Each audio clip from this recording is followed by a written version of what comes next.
Next match, RVD Abyss, Monsters Ball, which I never remember this being announced as a Monsters Ball. I mean, I could be wrong, but It wasn't.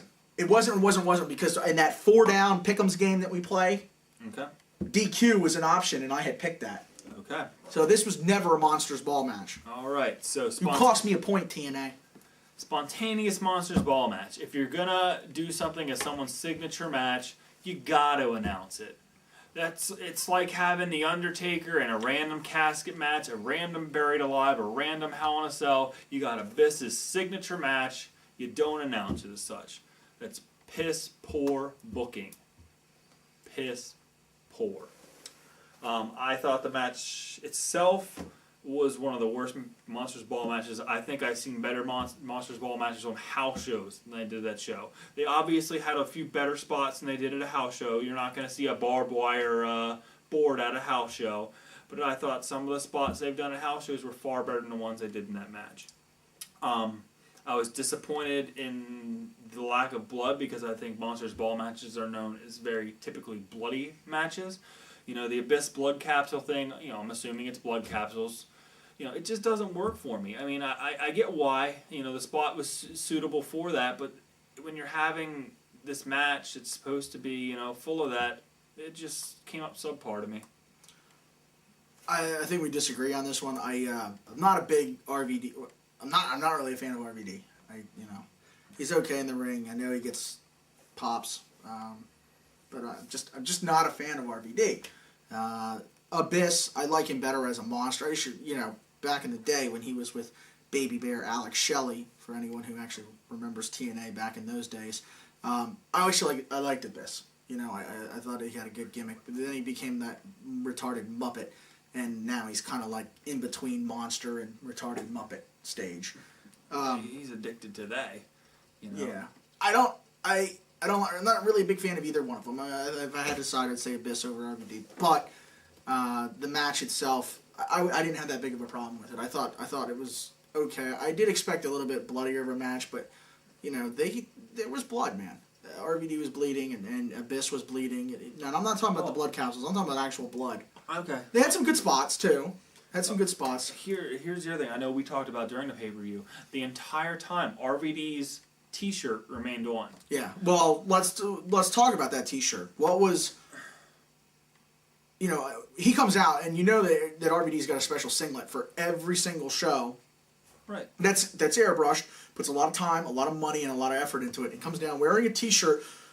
My first initial reaction was, and then basically he was going to play the Jeff Hardy role, is that RVD was a part of that. Exactly.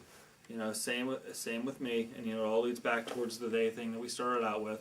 They hit it the entire match. We're going in a minute in. Okay, he hasn't taken it off. 5 minutes in, he hasn't taken it off. 10 minutes in, he's got to be part of this heel turn. Something on the singlet's revealing it. Right. Post pay-per-view, post match, you see it's probably just used to block some of the shots, whether it's the tacks or the barbed wire. That's okay. And it helped lead towards the unpredictability of Jeff Hardy. Winning the title / Yeah, because you could still believe that, okay, RVD went out there, wrestled with this singlet on. It doesn't mean that at the end he doesn't come out and take the T-shirt off and then bam, there it reveals that he's part of they on the singlet. But right. Whatever it was, it wasn't that at the end. But I didn't have as big of an issue with it as you did with the match itself. Right. Or the lack of blood. The lack of the announcement for Monsters Ball was probably my bigger issue with the match. I believe the next match would have been Lethal Lockdown, pitting EV2 against Fortune. Well, personally for me, as good as some of the spots were in the match, it had a lot of blood in this match. I think pretty much every member of Fortune was busted open, or every member of EV2 was busted open, and I think at least half members of Fortune were busted open. It's suitable for a cage match when you got weapons. The outcome. Why are you putting wrestlers that are way past their prime, way past needing a push, in the spotlight, giving them a headline, saying that they're better than this up-and-coming group that's supposed to be the future of TNA?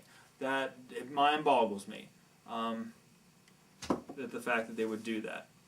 Especially with Foley going over on Impact on Flair, I thought I thought that Fortune was a Sure. done deal, a sure thing there.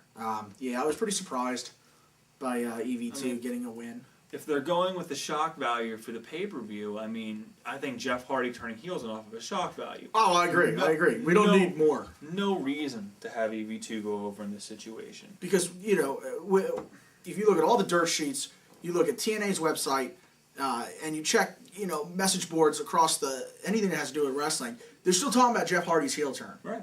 There's no shock value really. I mean, there was at the time, but as soon as Jeff Hardy turned heel, nobody gave a damn about EV2 and Fortune anymore. It was an irrelevant point. Again, but EV2 going over, I thought it's just bad booking. Yeah. It was bad booking. This is the final nail in the coffin of this feud. It's supposed to be, yeah. Okay, so the young stars, the AJ Styles, that's supposed to be the face of TNA, Matt Morgan, Beer Money, Doug Williams, Kazarian, yeah, Kaz there. We love you, Suicide.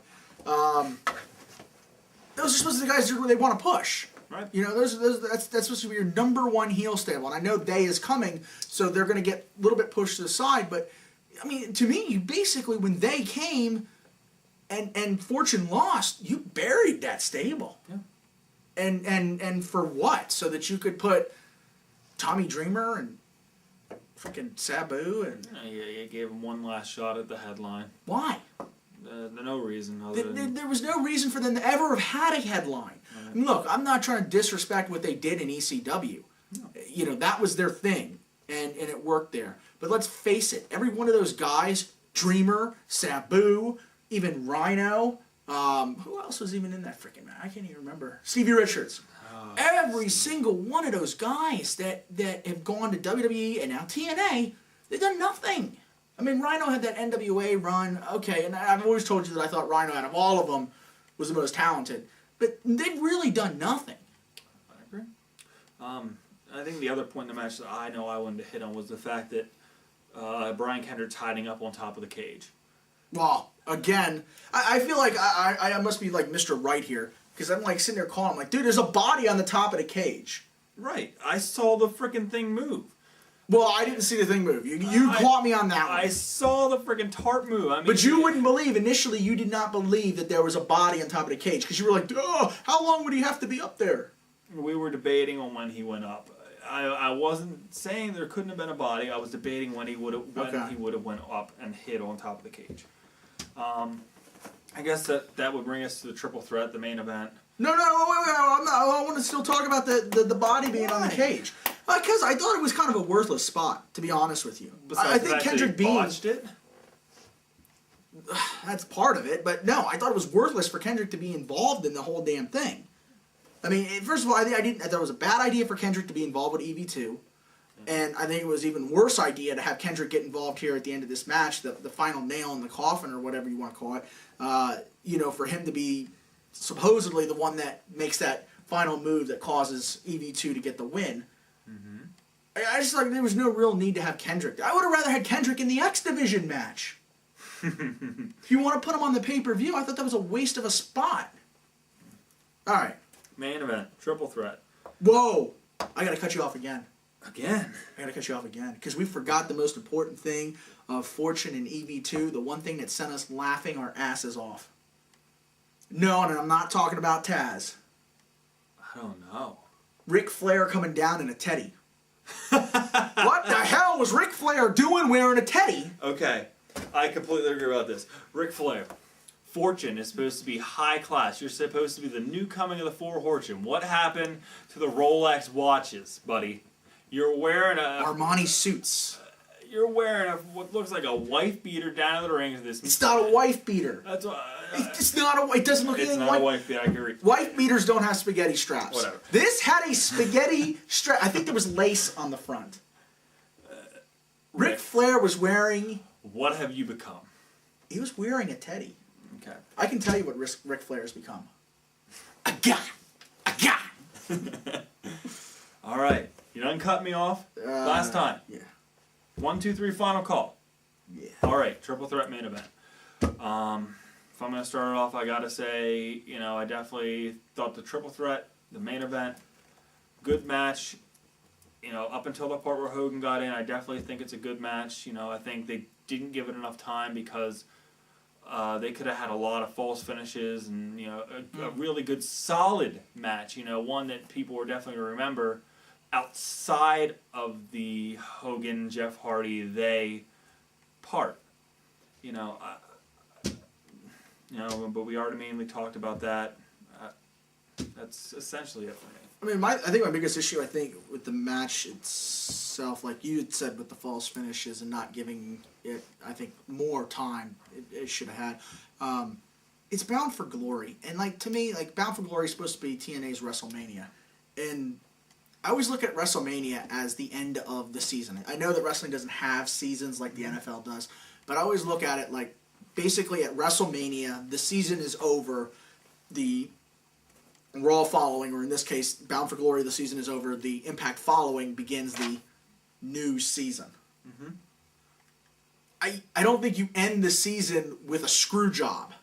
And I mean, that's basically what we had. So I thought the way Bound for Glory should have gone down more would have been, I don't care how you do it, per se, and I don't know. I mean, just because of what they were trying to execute with turning Jeff heel, maybe this is the best way to have done it. But I think if you're going to put it on the WrestleMania of your year, that this is you want to have a finale to this. So it's going to be Jeff Swanton 1, 2, 3. He's the champion. Then we go to Impact, and then you can do whatever you want to. I understand why they did what they did, but it became, I guess my issue with it is, and you've heard me say this a million times already, you don't ever put anything above the World Heavyweight Championship. That is the most prestigious prize, the most important thing on that pay-per-view, the number one. Nothing goes above it. Not Dixie Carter, not another story, not a program, not Hulk Hogan. The TNA World Heavyweight Championship, and what they basically told us was, it's important because we put it in last, but Hogan and they is still more important than the TNA World title. And what Hogan's doing and what they is doing, or Bischoff is doing, or whatever the case you want to say, whoever you want to cite here, whatever they're doing is more important than the TNA World title. Jeff Hardy's heel turn is more important than the TNA World title. The World title is now taken a backstage. They could have had that match, and it didn't even have to have a title involved into it. They still could have had the same screw job. Yep. And Jeff could have gone to Turning Point to win the belt. Well, Or whatever. I mean, I'm just saying. I think it's said and done, man. Yeah, I mean, it's done now. So I mean,